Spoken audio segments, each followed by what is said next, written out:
Ndugu waandishi wa habari, leo kwa mara nyingine tena tumekutana hapa katika hospitali ya Mwananyamala kwa niaba ya uongozi wa klabu ya Simba, mwenyekiti wa bodi ya wakurugenzi na mwenyekiti wa klabu.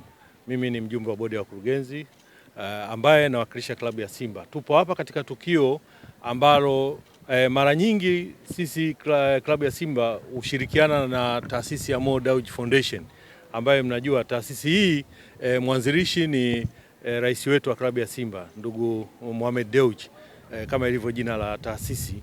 Lengo ni kwa ajili ya kurejesha kwa jamii. Sasa leo tumekuja katika hospitali ya Mwananyamala kwa ajili tunajiandaa na mchezo kesho, Simba na TRA.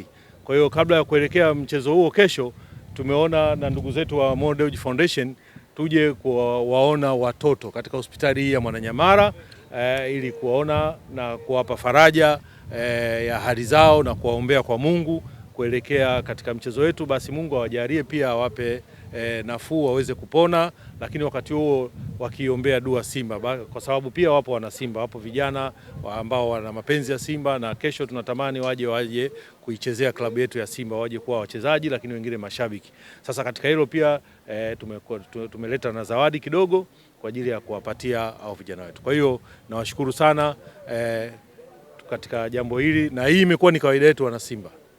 Kama mnaona, sio tu kipindi kile cha wakati tunapokuwa tunaelekea kile cha Simba Day, lakini sisi imekuwa kawaida yetu kurejesha kwa jamii. Mara kwa mara tunapoelekea michezo mbalimbali hufanya hivyo tukishirikiana na taasisi ya Mo Dewji Foundation katika kufanya hivyo. Kwa hiyo kwa mara nyingine, kama nilivyosema awali, leo tena tupo hapa. Asanteni sana.